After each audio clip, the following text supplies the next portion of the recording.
계속 하겠습니다. 그래서 인지주의에서 교사는 무엇을 중요하게 하느냐? 잘 생각해보시면 옛날 선생님들이 다 했던 거를 중요하게 할 수밖에 없어요. 자, 주목하세요. 자, 주목하세요. 자, 오늘 고래와 물고기의 차이를 한번 분류해 볼까요? 이게 지각이라고요. 잘 느끼게 만들기 위해서 대표적인 사례와 비사례를 들잖아요. 이게 지각을 잘하기 위해서예요. 자, 오늘 구구단 외워봅시다. 2, 3은 6 하고 하는 게 부호화 전략을 썼다고요. 자, 이런 부호화 전략 안에는 정교화, 조직화, 심상화, 맥락화라고 돼 있어서 굉장히 어려워 보이는데 이미 다 한 내용이 들어가 있어요. 자, 정교화는 뭐냐? 우리가 삐아제 인지 발달 이론에서 학습을 하기 위해서는 동화와 조절이라는 평형화를 거친다고 그랬죠. 동화가 뭐였습니까? 기존에 알고 있던 지식에 새로운 지식들을 연결하는 거잖아요. 딱 이거잖아요.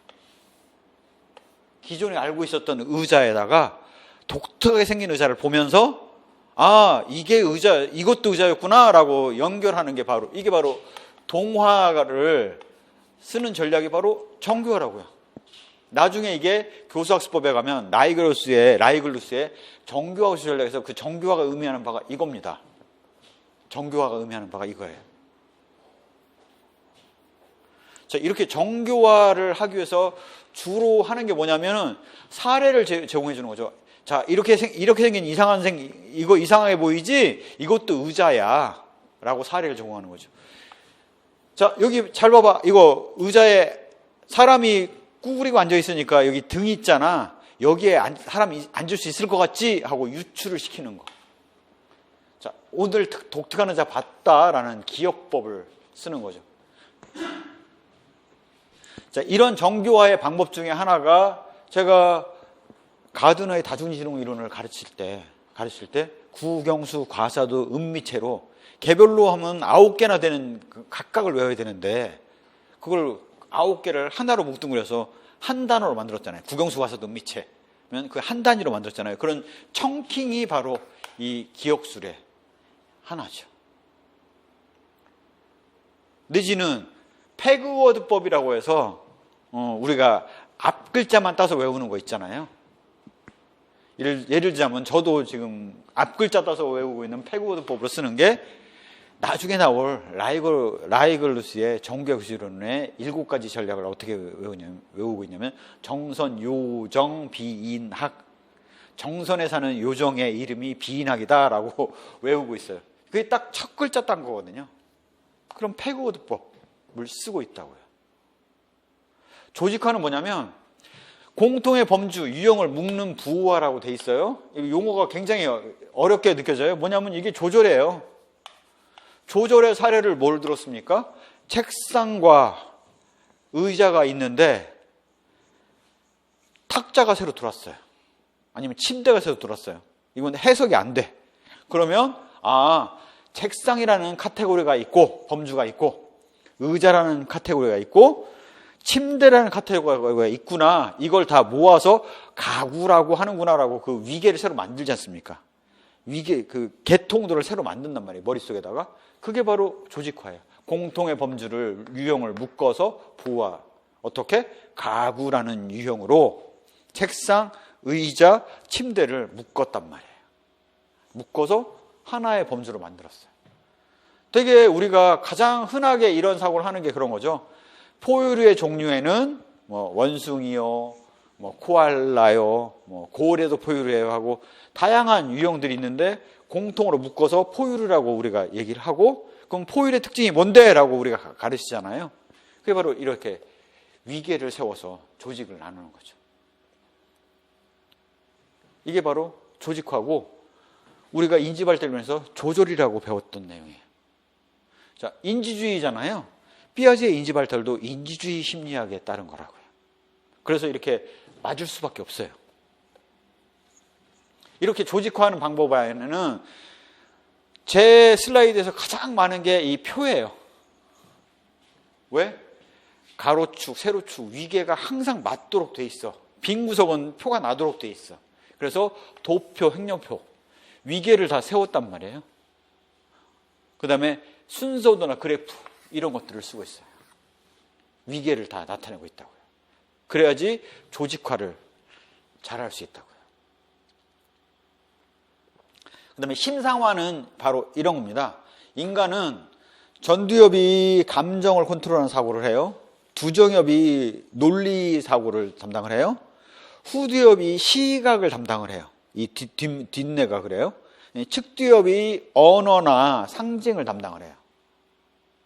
이렇게 주요 부위가 달라요. 그래서 기억하는 방식이 다르니 우리가 공부를 할 때 시각과 청각을 같이 공부를 하면서 촉각까지 같이 쓰면, 그래서 우리가 맨날 말 되뇌이면서 보면서 연습장에다 이렇게 반복해서 쓰는 연습을 하지 않습니까? 바로 심상화 전략을 쓰는 거예요. 시각 자료, 그림. 제 슬라이드에서 보면 항상 여기 그림이 들어가 있어요. 왜? 심상화 전략을 쓰기 위해서 그런 거죠. 맥락화는 뭐냐면 학습할 정보의 맥락과 연결을 지어졌을 때 쉽다는 거예요. 즉 선생님들 입장에서 도서관보다는 이런 학교처럼 생긴 교실 상황에서 공부를 하시는 게 훨씬 더 임용시험을 보시는 데는 도움이 돼요. 왜? 비슷한 상황이거든요. 학교 시험 상황, 시험장의 상황과 유사한 맥락, 유사한 상황에서 공부를 하고 있거든요. 그래야지 공부도 잘 되고 빼내는 거, 인출도 잘 된단 말이에요. 그래서 제가 권장하는 거는 맥락화를 하기 위해서 임용시험 시간에 맞춰서 공부를 해라. 임용시험 교육학 시험 볼 때 교육학 공부하고 전공시험 보는 시간에 전공 공부하시고 복습하실 때 꼭 그렇게 하시라는 거죠. 맥락화. 인출 신호가 일치할수록 이 인출이 잘 되는 거예요. 연상이 잘 되는 거죠. 뇌에서 떠오르는 게 많이 떠오르는 거죠. 이게 바로 정교화, 조직화, 심상화, 맥락화 전략입니다. 자, 이걸 놓고 나서 이러한 정교화 전략으로서 선생님들이 주로 쓰시는 방법들을 보면 자신의 말로 옮겨서 얘기해 보게 만드는 거예요. 자, 이거 하기 위해서 맨날 지금 하브루타 복습하면서 결론이 뭡니까부터 먼저 묻잖아요. 자신의 말로 옮길 수밖에 없도록 만든다고요. 네, 예를 들어서 계속 설명을 하잖아요. 친구에게 설명하고 학습한 내용 간의 관계를 파악하는 역할들을 하브루타 복습을 통해서 하고 있단 말이에요. 바로 하브루타 복습을 하면서 우리가 하는 거는 바로 정교화를 하고 있는 거라고요. 질문을 통해서 복습하고 하는 거예요.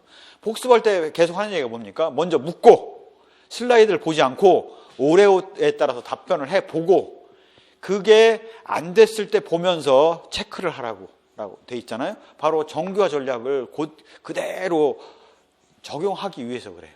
매 슬라이드마다 여기 이 타이틀 옆에는 항상 결론이 나와 있죠. 요약한 한마디짜리 결론이.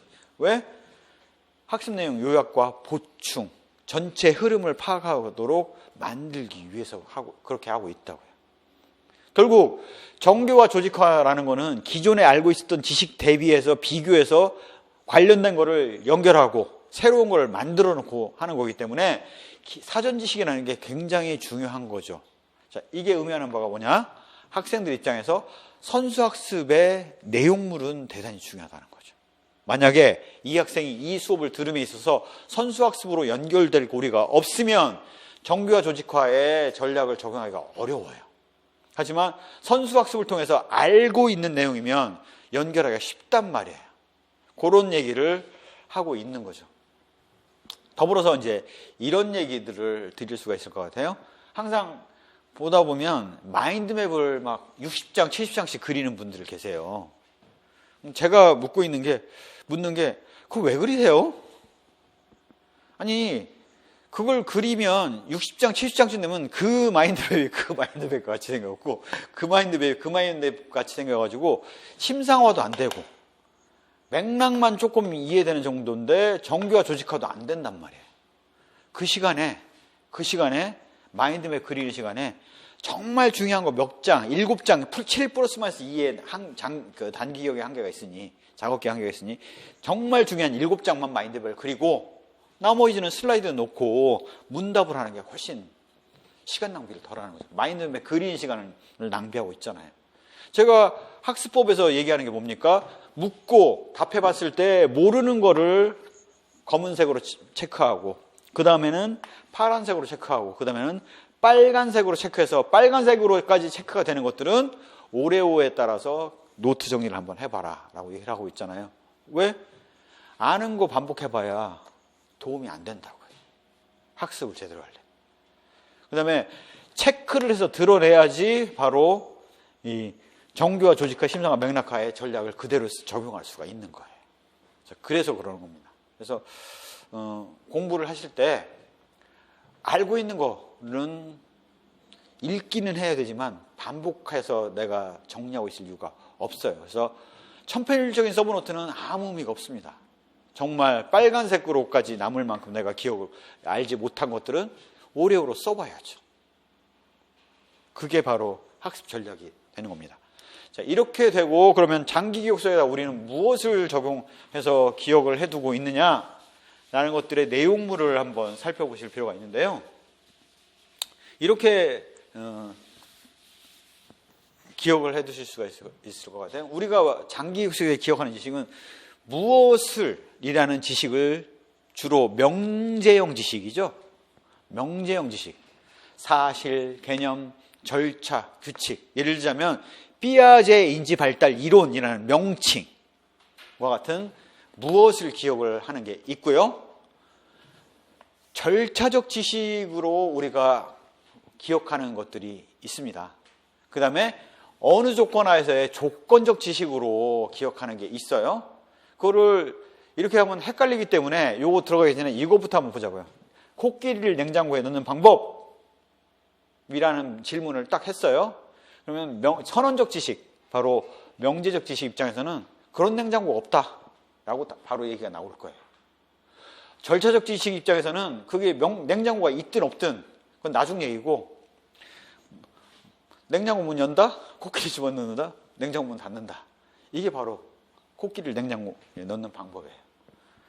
조건적 지식이면 그거를 우리가 지금 진지하게 수업 시간에 얘기를 하면 이걸 넣어야 되나? 라고 고민을 하겠죠. 하지만 술자리에서 코끼리 냉장고에 넣는 방법, 그러면 그게 농담이라는 걸 알잖아요.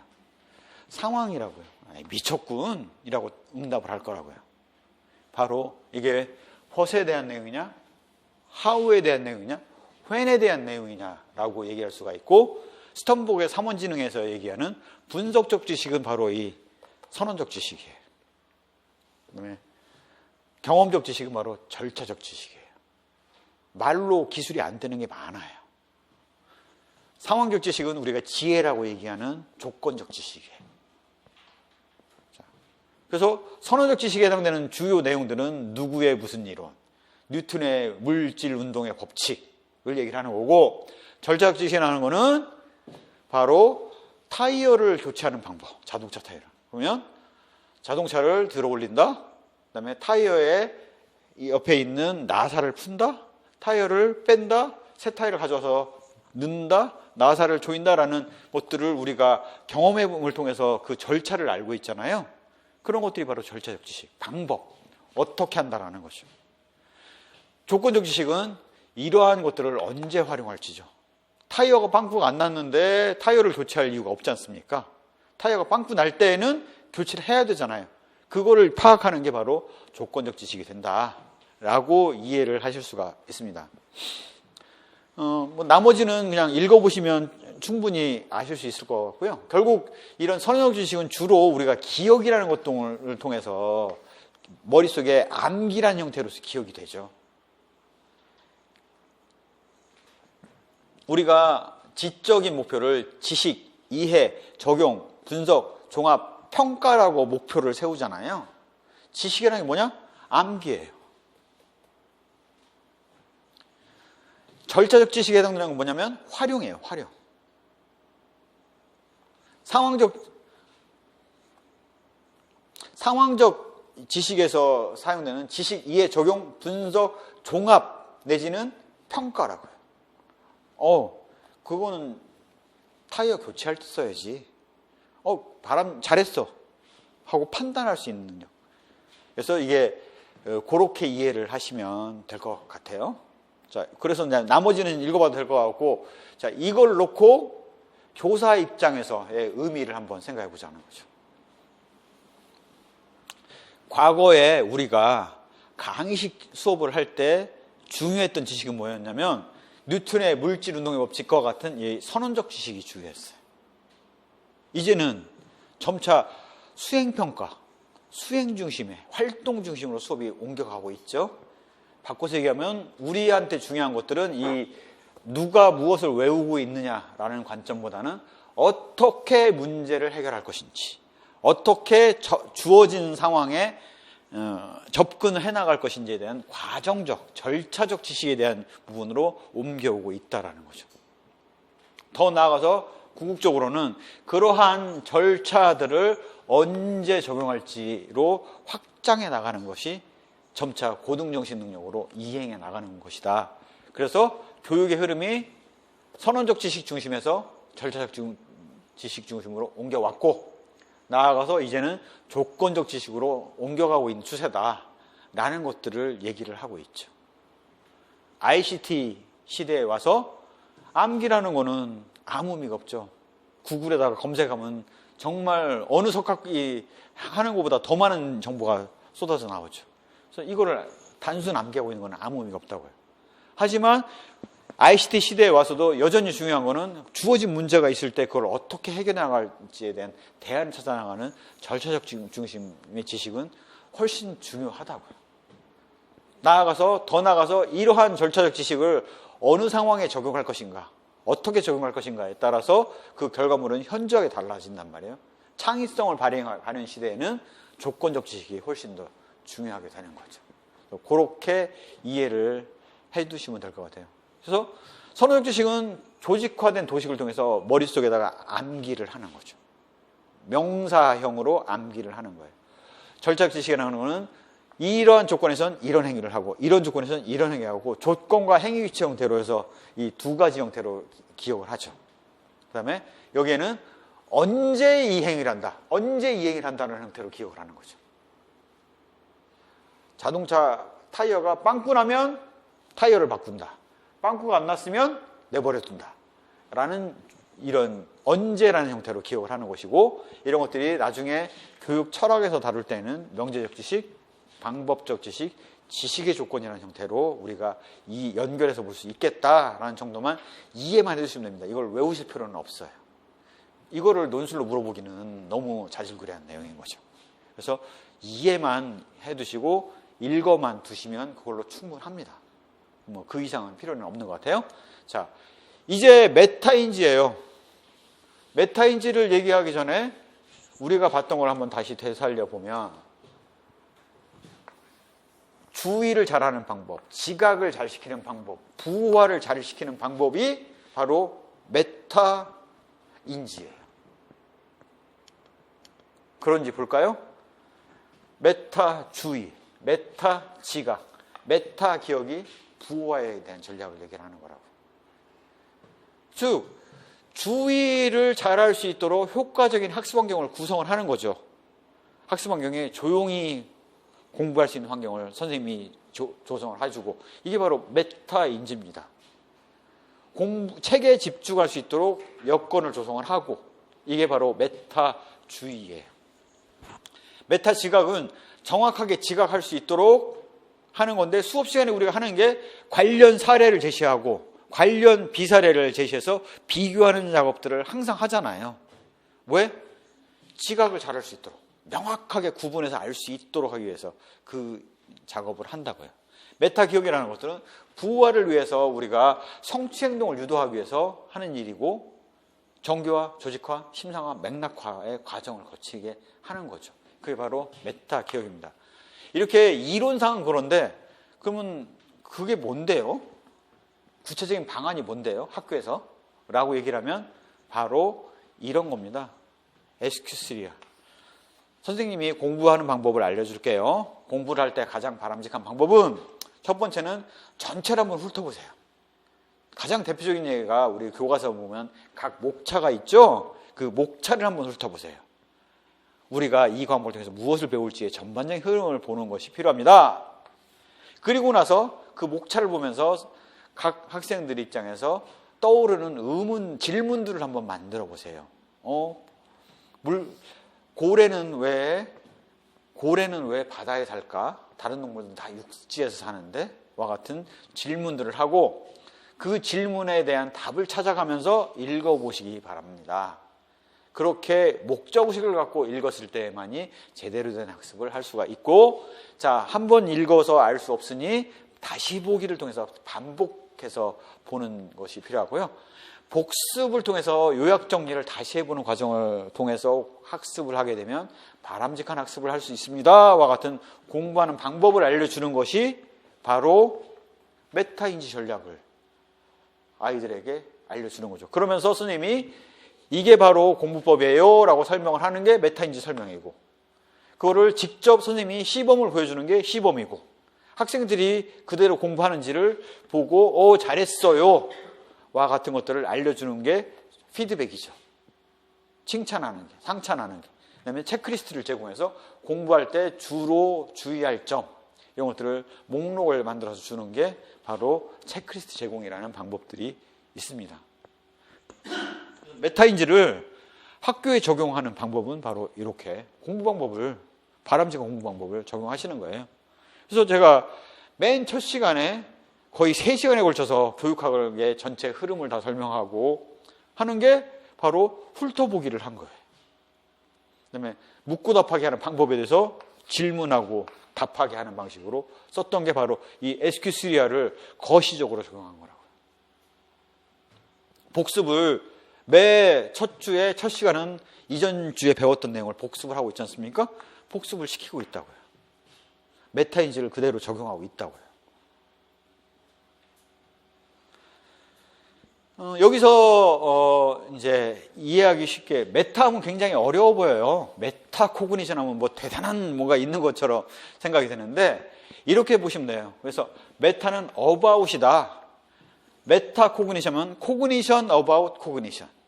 메타 사이언스 그러면 science about science. 메타 사이언스는 철학입니다. 메타 피직스, physics about physics예요. 형이상학이에요. 물리, 이 세상의 물질의 원리를 파악하는 방법을 얘기해 주는 게 형이상학이지 않습니까? 세계관, 세상을 바라보는. 그래서 메타피직스 하면 physics about physics. 메타 코그니션 하면 cognition about cognition. 방법론 하면 메타 사이언스, science about science. 이렇게 메타는 about의 의미다. 그러면 메타인지라는 거의 의미, 인지를 잘하기 위한 인지 전략이라고 이해를 하시면 되겠죠. 그래서 우리가 메타인지라고 읽고 인지 전략이라고 해석하시면 됩니다. 정보처리 이론에 근거한 교수 전략을 하기 위해서는 계속 이전에 말씀드린 것처럼 주의가 집중이 안 되면 작업기억으로 들어가지질 않잖아요. 지각을 제대로 하지 않으면 작업기억으로 들어갈 수가 없잖아요. 작업기억으로 못 들어가니 당연히 장기기억은 들어갈 수 있는 방법이 없죠. 그 다음에 주의 집중하고 중요한 정보에 집중을 하고 이전 정보와 연결을 하는 것이 바로 정교화, 조직화, 심상화, 맥락화의 정교화 전략이지 않습니까? 정보 반복 복습하는 것들이 맥락화에 해당되는 거죠. 자료 조직적 제시가 바로 조직화 전략에 해당되는 거죠. 그래서 이거는 뭐 대단한 게 아니라 정교화, 조직화, 심상화, 맥락화의 전략을 주의와 지각과 함께 적용하는 방법이 바로 정보처리 이론에 근거한 교수 전략이에요. 선생님들이 수업 시간에 다들 조용히 하고 선생님 말 들어요 하고 주목시키는 거. 메타주의. 이죠. 잘 보시면 제 PT 자료는 보면 주로 핵심의 요약부터 출발을 하고 결론부터 출발을 해요. 중간중간에 계속 표 형태가 나옵니다. 그 다음에 이러한 심볼들을 이용해서 절차의 경우는 단순 나열이 아니라 꼭 그 다음이 이거다라는 것들을 명시를 해요. 바로 메타, 정보처리 이론을 그대로 활용하고 있는 거라고요. 정교화, 조직화, 심상화, 맥락화 전략을 활용을 하고 있어요. 그림을 통해서 위치를 나타내고 이게 어느 분야에 해당되는지를 나타내고 있고 자료 자체를 적용을 하고 있다고요. 왜? 바람직한 학습을 위해서. 이렇게 이해를 하시면 될 것 같아요. 전이론이 있는데요. 전이라는 것들은 이렇게 이해를 하시면 될 것 같아요. 우리 가장 흔한 얘기가, 가장 흔한 속담이 전이를 가장 잘 표현을 해요. 하나를 가르치면 열을 한다. 우리가 천재를 하나를 가르치면 열을 안다라고 그러고, 둔재를 열을 가르치면 하나를 알까 말까 한다라고 얘기를 하고 있잖아요. 바로 하나를 가르치면 열을 알게 되는 것이 바로 전이의 개념입니다. 그러니까 하나를 가르치는다면 열을 한다라는 거를 말로 풀었으면 굉장히 복잡해져요. 이전 학습이 새로운 학습에 영향을 주어서 장기적 관련해서 단순 정보가 회상이 아니라 잘 기억될 수 있도록 하는 게 전이다라고 정의를 내릴 수가 있는데, 그렇게 누가 그 정의 물어볼 일도 없고 그래서 외울 필요 없어요. 그냥 하나를 가르치면 열을 한다면 전이로 충분합니다. 자, 이런 전이에 대해서는 심리학이나 교육학에서 굉장히 관심을 많이 가졌겠죠. 효율성을 높일 수 있는, 효과성을 높일 수 있는 교육을 위해서는 전이가 잘 될수록 좋은 거 아니겠습니까? 그래서 관심을 많이 가졌었어요. 그래서 보면 맨 처음에 형식도야설이 나왔었죠.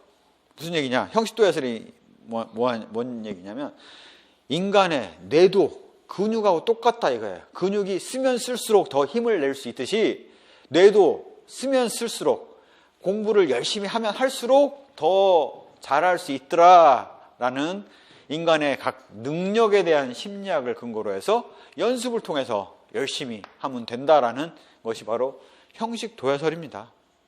자, 이러한 형식도야설이 근간이 되어서 나온 교육과정이 교과중심 교육과정이에요. 이건 나중에 배워요. 그래서 오늘은 그냥 그렇게 하고 넘어가겠습니다. 반면 형식도야설을 손다이크가 이거를 직접 검증을 해본 거예요. 아니, 말로만 하지 말고 실험해갖고 직접 그거 되는지 보자고. 그래서 손다이크가 뭘 시켰냐면, 뭘 했냐면, 사람들에게 난수, 막 임의로 숫자 나온 것들을 여러 개를 암기를 잘 하도록 시켰어요. 열심히 암기시켰어요. 그래서 암기를 잘하는 그룹과 못하는 그룹으로 나눴어요. 막 임의의 숫자 여러 개를 순간적으로 정말 짧은 시간 안에 빨리 외우는 사람과 잘 못 외우는 사람으로 나눴어요. 그래놓고 두 그룹을 나눠놓고 그 사람들에게 라틴어를 가르쳤습니다. 영어 쓰는 사람한테 라틴어를 가르쳤으니 정말 미칠 노릇이겠지만 새로 배우는 언어예요. 그랬더니 이 두 그룹 간에 성적 차이가 별로 안 나는 거예요. 뇌도 노력과 그 근육과 똑같아서 열심히 쓰면 쓸수록 단련이 돼서 잘 된다며. 해보니까 아닌데? 라고 얘기한 거죠. 아닌 걸로 검증이 됐어요.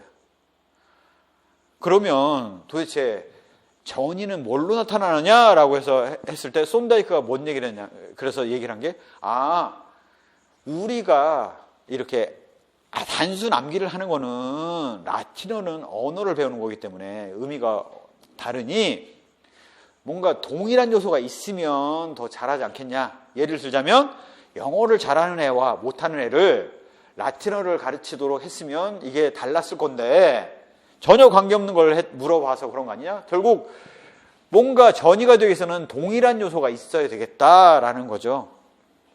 이게 바로 유사한 요소가 있어야지 잘할 수 있다는 거예요. 가장 대표적인 사례가 그런 거죠. 제가 중학교에서 고등학교에 올라가는 과정에 겨울방학 때 영어 타자를 배웠어요. 그때는 정말 싫었어요. 왜? 그 당시에 타자는 여상에 계시는 누님들이 비서되기 위해서 배우는 게 타자였거든요. 컴퓨터 나오기 이전 얘기죠. 대학교 들어갔더니 컴퓨터가 좀 나와 있어요. 그래서 봤더니 키보드가 같아.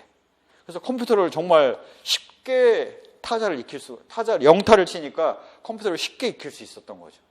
이렇게 키보드라는 동일 요소가 있을 때는 타이핑을 하는 것과 컴퓨터 간에 연결고리가 있다는 거죠. 동일 요소가 있지 않으면 학습 간에 전이가 안 이루어진다는 거예요. 하나를 배웠더니 열을 하는 게 안 된다 이거죠. 바로 이렇게 동일 요소설에 의해서 제공하는 교육과정은 바로 경험 중심 교육과정입니다. 나중에 배우실 거예요. 이것만 가지고도 안 되고 일반화설인데 일반화설이 의미하는 바는 뭐냐면 이 동일소 갖고 하는 것들은 너무 한계가 많고 실제 중요한 것들은 일반적인 법칙이나 원리를 알면 훨씬 더 많은 것들을 알 수 있지 않냐? 예를 들자면 이겁니다. 뉴턴이 F는 ma라는 물질 운동의 법칙을 얘기를 했어요. F는 ma라는.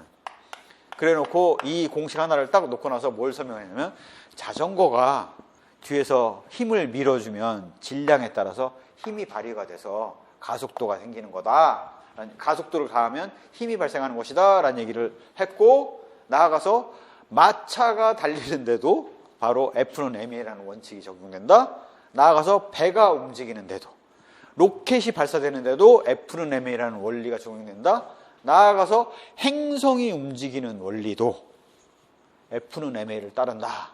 라고 관련된 즉 일반적인 법칙을 알 때 마치 사람이 분필을 밀어서 분필이 움직였던 것처럼 행성도 움직이는구나 라는 일반화된 것까지도 잘 알 수 있더라 이거죠. 결국 법칙과 원리를 알면 그걸로 인해서 그거에 응용되는 것들은 다 이해할 수 있다라는 게 바로 일반화설입니다. 일반 원리를 알면 그게 적용된 세부적인 사례들은 자동적으로 거저먹더라. 이게 바로 일반화설이 의미하는 바이죠. 바로 이런 일반화설의 원리를 교육에 적용할 때가 바로 학문중심 교육과정으로 이어집니다. 나중에 이건 설명드릴 거예요. 이런 학문중심 교육과정처럼 일반화설의 더욱더 구체적인 내용 안에는 원리 하나만 알 게 아니라 그 원리가 발생되는 전후, 좌우, 상황의 맥락을 다 이해하면 훨씬 더 많은 것들을 이해할 수 있다는 거죠. 예를 들자면 손가락과 분필의 관계, 로켓과 지구의 관계, 행성과 태양의 관계의 맥락을 다 알면 훨씬 더 많은 것들을 알 수 있더라. 이게 바로 형태이조설이죠. 이러한 문제가 발생된 원인을 알면, 원인과 결과를 알면, 그 작동 원리까지를 알면 우리는 더 많은 성과를 낼 수 있더라라는 게 형태이조설이고, 이런 것들의 대표적인 사례가 그런 거죠. 과학의 원리를 알고 있는 애한테 물속에 있는 물고기를 잡는 창 던지기를 연습을 시키면 원리를 알고 있고 맥락을 아는 애가 훨씬 더 물고기를 잘 잡더라는 거예요. 이게 형태이조설입니다. 이건 나중에 발견학습, 바로 학문중심 교육과정의 세부적인 내용 안에 발견학습에서 주로 채택한 거죠. 더군다나 이게 전형적인 그 전이 이론의 형태인데 이거에 부가돼서 나온 전이 이론이 있죠. 이거는 어떻게 파악을 했냐면 진짜 실험을 한 거예요. 예를 들어서 우표 수집 전문가에게 우표를 하나를 딱 줬을 때 파악하는 것과 초보자한테 우표를 주고 너 파악해봐 였을 때 전혀 다르더라는 거죠. 훨씬 전문가가 깊이 있게 알고 더 많은 내용들을 파악해낼 수 있더라라는 거죠. 왜?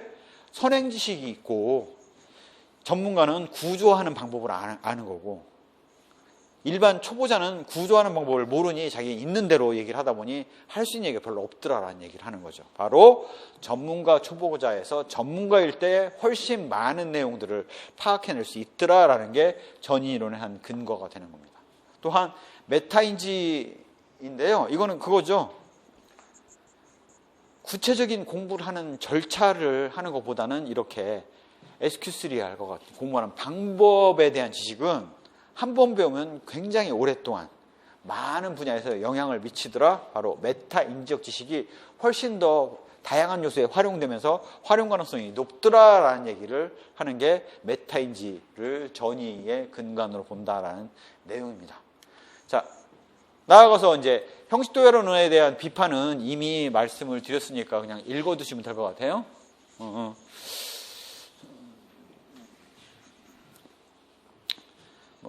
뒤의 비판은 별로 중요하지 않아요. 그냥 마음이 이원론적 오류가 있다는 얘기는 마음을 두 가지로 나눠서 살펴봐야지 설명이 된다는 데서 이제 한계를 갖는 있는 거고요.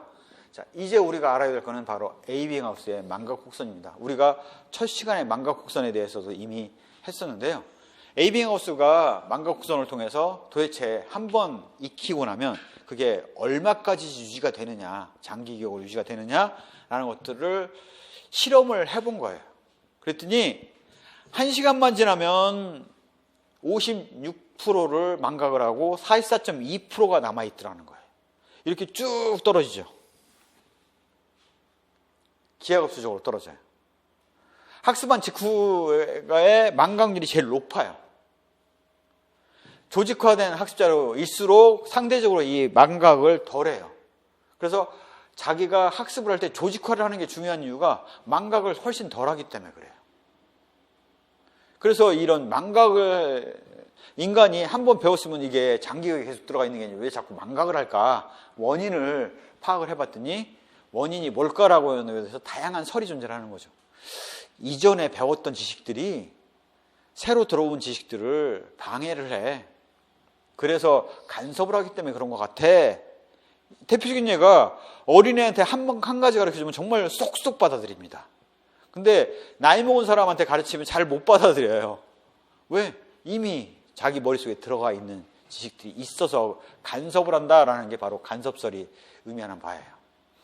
흔적 쇠퇴설은 뭐냐면 모래사장에 하고 똑같이 생각을 하는 거예요. 인간의 뇌가 하루아침에 바로 돌에 새겨지듯이 새겨지는 게 아니라 모래사장에 생긴 것 같아요.